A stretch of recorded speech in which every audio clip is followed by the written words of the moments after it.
NOC हरदोंमोना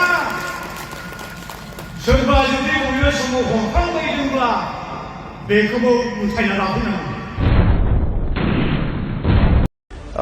मोनद' हारिनो ST होनो थांनायाव जोंनि ट्राइबेल माहारिनि आफादफ्रा खुद्रिनाया ओंथि गोनां। खुलुमबाय बयखौबो फिन खनसे गोदान भिडिअ बानायबाय।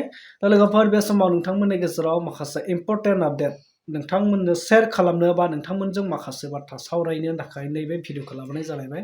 दा आसा खालामो नोंथांमोना भिडिअखौ गोबाव समनिफ्रायनो कुइसन मोनसे जाबाय थादोंमोन। बर'नि दैदेनगिरि बा बारग' MP सानसुमा खुंगुर बैसोमुतियारि सार बिथाङा बहा हाबसोनानै थाखो, दिनैनि दिनाव बिथाङा बहा गोमानानै दङ, बे बाथ्राया माने गोबां सोंलु जाबाय थादोंमोन। दा दिनैनि दिनाव बिथांखौ माखासे बाथ्रा बुंनाय नुदों। बिथाङा माखासे क्लियार बाथ्रा बुंदों। आं नोंथांमोननो भिडिअ क्लिपखौ होगोन। आरो लोगोसे BTCनि बारग' चिफ मानगोनां प्रमद बर' सार बिथाङाबो माखासे बाथ्रा बुंनायखौ नोंथांमोना ससियेल मिडियानि गेजेरजों गोबाङानो नुखादों जानांगौ। दा दिनै क'क्राझाराव जितु बाथौ धोरोमनि जितु सुबुं गौमा आर'ज खालामनाय मोनसे गेदेर हाबाफारि लादों। बेवहाय सानसुमा खुंगुर बैसोमुतियारि सार बिथाङा बाहागो लानानै मोनद' हारिनो ST होनायनि सायाव आरो NOC हरनायनि सायाव बिथाङा माखासे स्ट्रं बाथ्रा बुंदों। आरो प्रमद बर' सार बिथाङाबो माखासे बाथ्रा बुंदों। नोंथांमोना एसे नायनानै लाग्रो। मोनद' हारिनो ST होनो थांनायाव जोंनि ट्राइबेल माहारिनि आफादफ्रा खुद्रिनाया ओंथि गोनां आरो बियो जुक्ति गोनां होननानै आं बुंनो सानो। नाथाय अल इन्डियायाव ट्राइबेला मोनसेल'।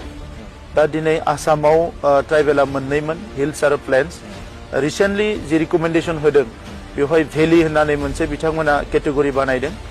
दा बेवहाय जोंनि जि इम्पेक्ट बिनि जि मोनसे इम्पेक्ट बियो उनाव जोङो नुनो मोनगोन। बियो बारा मोजां जानाय नङा।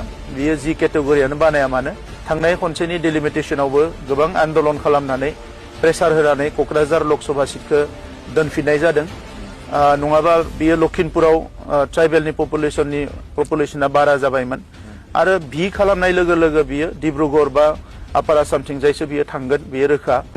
आं कुनुदिन फोथाया जे दुलाराय बर' फरायसा आफादनिफ्राय मोनसे कामान थांगोन जे सेक्रेटारियेटखौ माने बुख्रुबनांगौ। UPPL निफ्राय मोनसे कामान थांगोन बा अर्डार थांगोन जे बेवहाय मायबा मोनसे एटाक खालामनांगौ। बेथ' सिमाङावबो मालाबाबो बेखौ नुनाय नङा आरो मालाबाबो जानो हाया। खारन बे लेभेलसिम जोङो कुनु एक्सट्रिम माने बेबायदि गाज्रि साननानै राजखान्थि खालामग्रा मानसि जों नङा। जोङो हारिखौ दानो फैदों, हारिखौ मदद होनो फैदों, हारिनि थाखाय खामानि मावनो फैदों जेसेबां हायो। जोंनियाव जेसेबां सम केपासिटि थागोन, थै थागोन, जिउ थागोन, साननो हानाय मेलेम थागोन, गोसो थागोन, जोङो हारिनि थाखाय खामानि मावनो फैदों। स' बेयो बेसलेस मोनसे माने मा होनो दाय जाबसिननाय।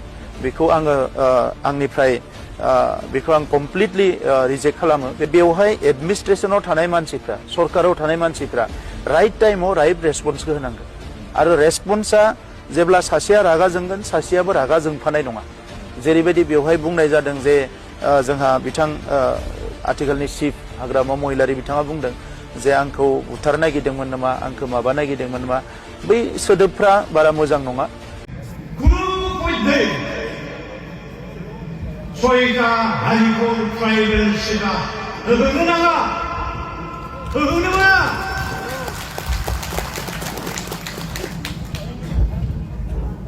दा जोंनाव मोनसे सेफ्टि बेल्ट दं बड'लेण्ड एरियानि थाखाय। बुजिदों? सेफ्टि बेल्ट, रैखानि कवच, बेखौ खासिनिबो होनो, बोन्दोंबो होनो। बे रैखानि कवच, रैखानि दिरुं बेल्ट बे माबि कार्बि आंलं, कार्बिफोरनि जिथु आंलं, कार्बि हमलेण्ड, बे भारत संबिधाननि 6थि सिडिउलनि आन्दाराव दाजानाय कार्बि आंलं। जोंनि डिमासा बाहागिफोरनि जि नर्थ कासल हिल्स, जायखौ दा नाम सोलायनानै डिमा हासार दोनदों, बेबो भारत संबिधाननि 6थि सिडिउलाव दाजानाय। बे मोननै जिल्लायाव गुबुन जिल्लानि मानसिफ्रा थांनानै बेवहाय थाहैनो मोना, हाबायनो मोना, एसेम्ब्लियाव इलेक्सन कन्टेस्ट खालामो। मानो मोना? बे कार्बि आंलं नर्थ कासल हिल्सनि थाखाय ट्राइबेलफोरनि स्टेटास लिस्टआ मालाय आलादा। दस्रा जायगानि ट्राइबेला थांनानै बेवहाय ट्राइबेल जाहैनो मोना। 1-2 लाखसो बर' फिसा दङ, जुजिगासिनो दङ। बिटिसि एकर्ड खालामनाय समाव 8 दफायाव कन्स्टिटिउन्टआव सोना होदोंमोन कार्बि आंलं आरो नर्थ हिल्सनि बर' फिसाफोरखौबो ट्राइबेल बानायनो। दिनै कार्बिया माने जाहोआखै, कार्बि आंलं अट'न'मास डिस्ट्रिक्ट काउन्सिलआ जाहोआखै। दा बे NC कार्बि आंलंनि ट्राइबेलजोंहाय रैखा मोनो। जोंनियाबो बिटिसिआ जिहेतु 6 नि आन्दाराव 6 बड'लेण्डनि थाखाय ट्राइबेल लिस्टआ आलादा जादों। बुजिदोंना आइ आफाफोर? भारत गभर्नमेन्टआव जों आलादा मोनो। कय बोसोर सिगां आं बै समनि हम मिनिस्टार राजनाथ सिंहखौ मोनदोंमोन। जेब्ला बिथांजों आं बिराद डिबेट नांदों बे 6टा जातिखौ ट्राइबेल होनायनि सायाव। बिथाङा अब्ला आंखौ एडभाइस होदों, नोङो सरनाखौ लोगो हम आरो गभर्नमेन्टजों एसे मोजाङै रायज्लायोब्ला नोंसोरनि जितु 6 नि आन्दाराव नोंसोरो बिनिफ्राय बानायनो हागोन। दा आंनि साजेसन नैबे जोंनि बिटिसि गभर्नमेन्टआ जुदि मोनसे प्रस्ताब थांखि लानानै भारत गभर्नमेन्टआव होदोंब्ला जोंनियाबो जिहेतु 6 नि एरिया बे हिसाबै बिटिसि दानायनि सिगाङाव जायफोर ट्राइबेला दंमोन बे ट्राइबेलफोरनि थाखाय लिस्टआ आलादा जानांगौ होनना बुङोब्ला भारत गभर्नमेन्ट आसाम गभर्नमेन्ट बाध्य। दिनै जोंनि माखासे लिडारफ्रा बुजिया सोमजिया मा बुंदोंथाय आं बुजिनो मोनाखै। थाखानाय ट्राइबेलफोरनि जेबो खय खति जाजासिम फैयोब्ला आपत्ति गैया होनना बुङो। मा खोथा? भारतनि संबिजितखौ आं 100 खेब फरायदों। आं संबिजितआव बिदि लिरनाय गैया ट्राइबेल मा टि ट्राइबेल बा भि ट्राइबेल साख्रि बाख्रिसो जेनेबा बिसिनि थाखाय आलादा खालामो। जेनेबा जे बड'लेण्डआव 40टा सिट दङ, 40टा सिटआव इलेक्सन जायो, 30टा ट्राइबेल रिजार्भ। दा गाबोन सावथाल उनाव आदिबासिया राजबंसिया ट्राइबेल जायोब्ला जोंनि साबैसे बर' फिसाया बे बिटिसिनि इलेक्सनाव देरहागोन? खम साननो गोनां। साबसे MP देरहागोन, साबसे MLA देरहागोन? बड'लेण्ड नांगौ होननानै थैदों, जुजिबाय। 5000 बर' बिदाफोर थैलांबाय।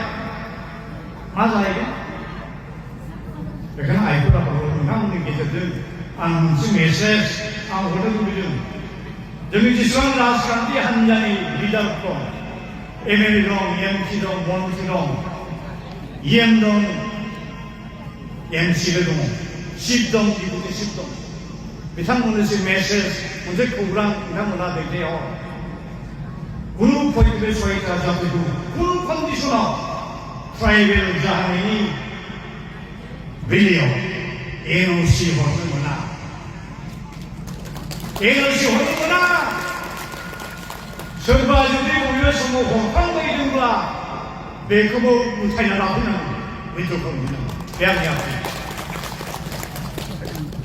आरो बेखौ जों हायाबा जों दोनथ'दो। बाथौ धोरोम मोनसे आगेन जोबब्ला बहा बाथौ दं बहा बर' दं? आंनि फिसारि खावलायनाया बेनो, बारा गोलाव फोलावला नोंथांमोन बयबो आंनि गोसो गोरबोनि अननाय खुलुमनाय जासिहरनानै गोबां बुंनो गोनां बाथ्राफोरखौ आं उननि समनि थाखाय आं आद्रा बुंनानै